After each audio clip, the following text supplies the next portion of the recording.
깡통 전세 월세로 많이 전환되고 있지만 대책을 저번 주에 내놔가 저도 관련해서 정부 대책에 대해서 많이 칭찬을 했었는데 얼마나 실효성이 있을 것이라고 전망하시는가요? 깡통 전세도 지금 나온 네. 얘기는 아니고 집값이 하락하는 시기에는 그렇죠.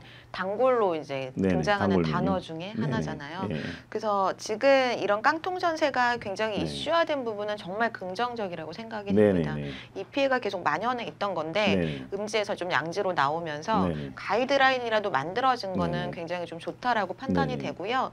내용들을 좀 살펴보면 뭐 표준계약서에 특약사항을 좀 넣는다던가 네.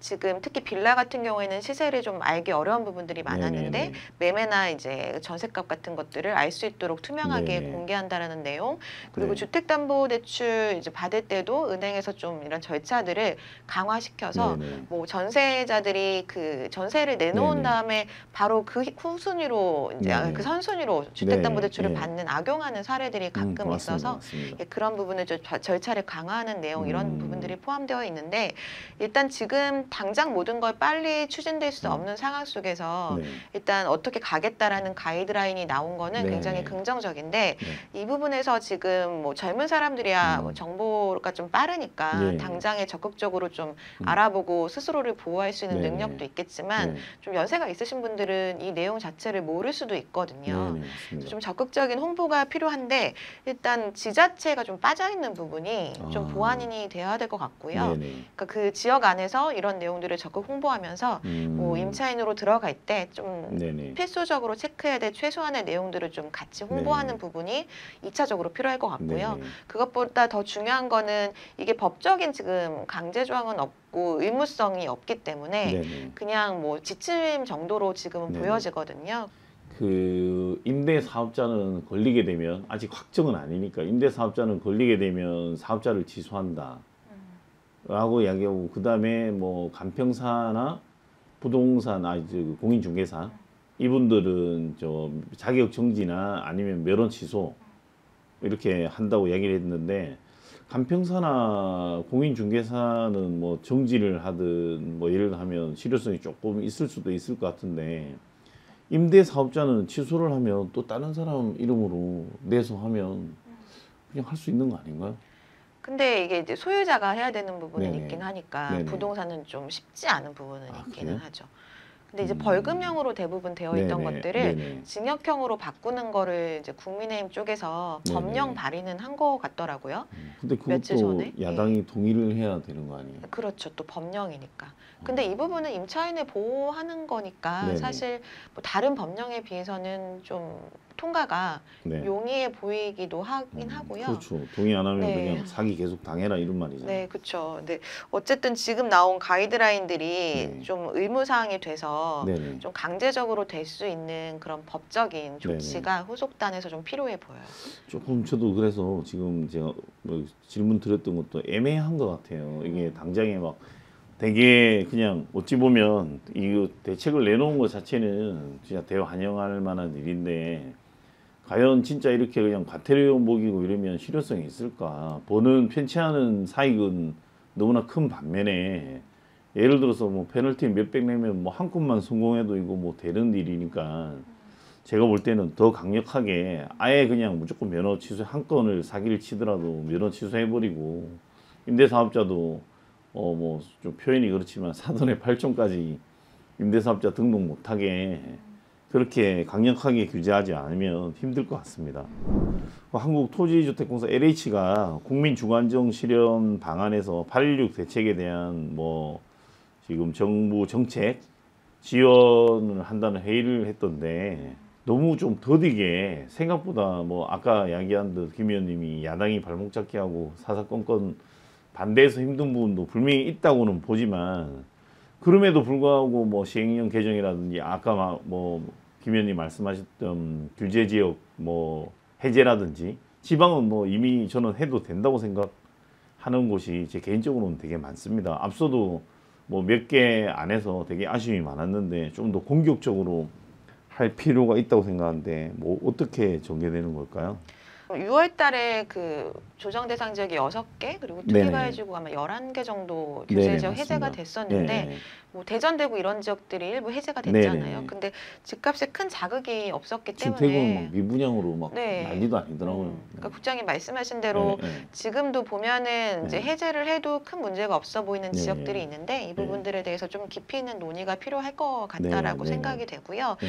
지금 사실 금리 인상이 지금 집값에 네. 가장 영향을 주잖아요. 네. 그리고 국민들의 대다수는 최근에 집값이 너무 지나치게 오른 네. 부분은 있어서 어느 정도 거품이 좀 거쳐지기를 원하는 분들이 많기는 하다고 생각이 됩니다. 네. 근데 지금 이게 일시적으로 하락을 하는 건지 좀 장기적으로 갈 건지 중요한 그 다음의 변수가 이제 공급이거든요. 네. 근데 예전에 뭐 IMF 때나 네. 그리고 글로벌 그 금융위기 때를 보면은 집값이 금리 때문에 그리고 거시 경제 때문에 네네. 그 내려갔던 때잖아요. 네네. 그때도 뭐 IMF 때도 사실 한 1년 정도 집값이 하락되다가 네네. 다시 상승을 했었고요. 그리고 네. 글로벌 금융위기 때도 6개월 정도 하락을 하다가 다시 회복을 한 경우가 있었습니다. 네네. 근데 글로벌 금융위기 때는 회복을 했다가 다시 네네. 하락 안정화가 됐던 가장 큰 이유가 공급이 좀 그때 충분했기 때문이거든요. 네네. 근데 지금 서울, 특히 서울이나 수도권 같은 경우는 서울만 좀 국한해서 보면은 공급이 너무 부족하기는 하잖아요. 네네. 그래서 전 정권 때 이제 인허가 물량이 많이 없었기 때문에 앞으로 향후 입주 물량도 부족하지만 지금 정권에서도 사실 말씀하신 대로 이렇게 공급에 대한 속도가 안 나면 네. 다음 정권 때까지도 입주가 굉장히 적어지는 상황들이 발생하게 네네. 되거든요. 네. 그러면 서울 같은 경우도 너무 노후화되었기 때문에 네네. 일부 신축이나 이런 뭐 입지가 좋은 지역들 위주로는 가격이 또 많이 올라갈 수 있는 네. 여지가 있어서 네네. 공급을 지금 뭐 집값이 하향 안정화되고 네. 있다고 안심할 게 아니라 네네. 정부에서도 빠른 공급을 위한 그런 좀 음. 신속한 이런 절차들이 필요한데 네. 사실 좀 이렇게 회의 내용들을 보면은 네네. 말씀하신 대로 전 정권부터 있었던 내용들을 네네네. 뭐 계속 반복해서 하는 재탕하고 막. 정도로 보여지기 때문에 이걸 구체적으로 어떤 지역에 어떤 속도로 할 건지에 대한 구체화와 그리고 입주 시기를 좀 목표로 놓고 빠르게 좀 전개할 필요는 있어 보이고요. 하나 더 말씀드리면 이게 매매도 그렇지만 네네. 전세 시장은 정말 안정돼야 되잖아요. 네네네. 우리나라는 지금 주택임대사업자 뭐 제도를 좀 폐지한다거나 일부를 이런 네네. 식으로 뭐 전세값을 안정화시키려고 하는데 사실 네네. 이제 선진국에 비해서 공공에서 공급하는 이제 전월세 공급 물량이 너무 적기도 하고 네. 뭐 안정화시키는 거 사실 공공에서 할 역할이긴 해서 네.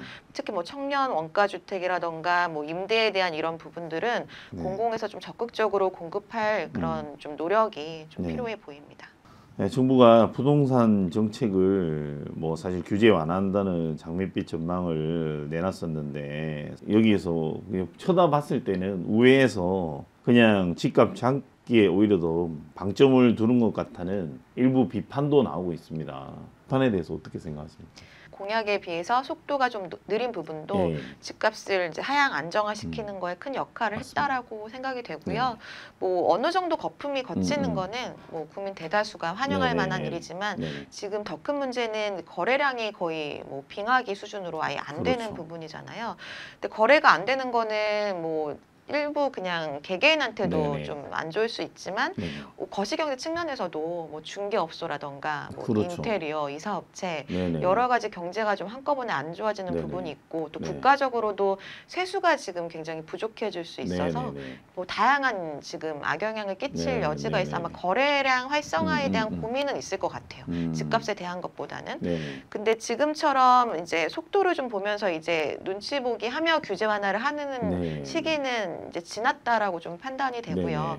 앞으로는 조금 더 적극적인 그 좀 속도를 내는 사업에 대한 속도를 내는 노력들 아마 할 거라고 예상이 네네네. 되기는 합니다. 그래서 지금 조금 밀어놨던 뭐 대출에 대한 네네. 부분 아까 앞서 얘기 나눈 대출에 대한 부분이나 재정비 사업에서도 지금 네. 안전진단 이런 거는 지금 뭐 법령 개정 없이 할 수 있는 예, 부분들이 예, 있잖아요. 예, 예. 그런 거랑 이제 규제 지역에 대한 일부 해제 이런 것들은 좀 검토가 있을 거라고 생각이 되고요. 아마 4분기 때는 뭐 이런 네. 것들을 통해서 조금 거래가 활성화될 수 있도록 좀 이렇게 지향하지 않을까. 뭐 뭔가 빙하기에 대해서 이게 단순히 집 문제로만 볼 일이 아니다. 그래서 지금 우리가 뭐 인플레이션도 많이 되고 뭐 스태그플레이션 뭐 별 이야기가 다 나오고 있지만 지금 너무 집에 대한 거래 절벽이 좀 문제가 심각해 보입니다.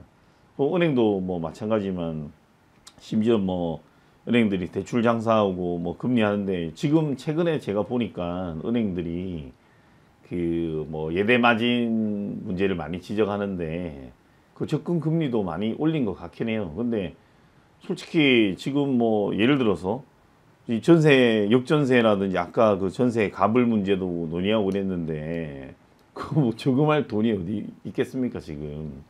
그게 좀 약간 그때 앞서 정부도 20몇 번의 부동산 대책 관련해서 문제가 많았는데 미봉책으로 내놓지 말고 지금 김 의원님 말씀하셨던 그 전국적으로 이 어떻게 지금 규제 완화할 것인가, 투기 가열지구라든지 이런 부분도 어떻게 풀 것인가, 풀어야지 대출도 되고 지금 아까 15억 이걸 떠나서 오히려 그게 더 큰 틀에서 그 경기 활성화하는 데 나는 도움이 될 거라고 생각합니다. 또 지방 소도시들은 보통 지방시들이 인구가 100만도 안 되는 곳들이 태반인데 이런 곳에 뭐 투기 소유가 설사 어디 몰려간다고 해도 저는 그렇게 지금 금리나 이런 요건상 받아줄 사람이 없을 거라 생각합니다. 해서 조금 더 활성화될수록 할 수 있게 좀 정부가 더 많이 노력해야 될 것 같습니다. 취임 100일 이후에 뭔가 사람들 기대감이 좀 이렇게 많이 차 있는데 충족되지 못하는 비판들이 없지 않아 있는 것 같아서 좀 소위 말하면 신도시 문제는 신도시 문제, 뭐 예를 들면 우리가 대출은 대출 문제에서 도시적으로 보고 대책을 빨리 내놓고 270만 원으로 구체적으로 플랜을 좀 내놓는 게 이런 소위 말하면 떨어진 지지율을 끌어올릴 수 있는 방안이 아닐까 생각합니다. 네, 시청해주신 시청자 여러분 감사합니다.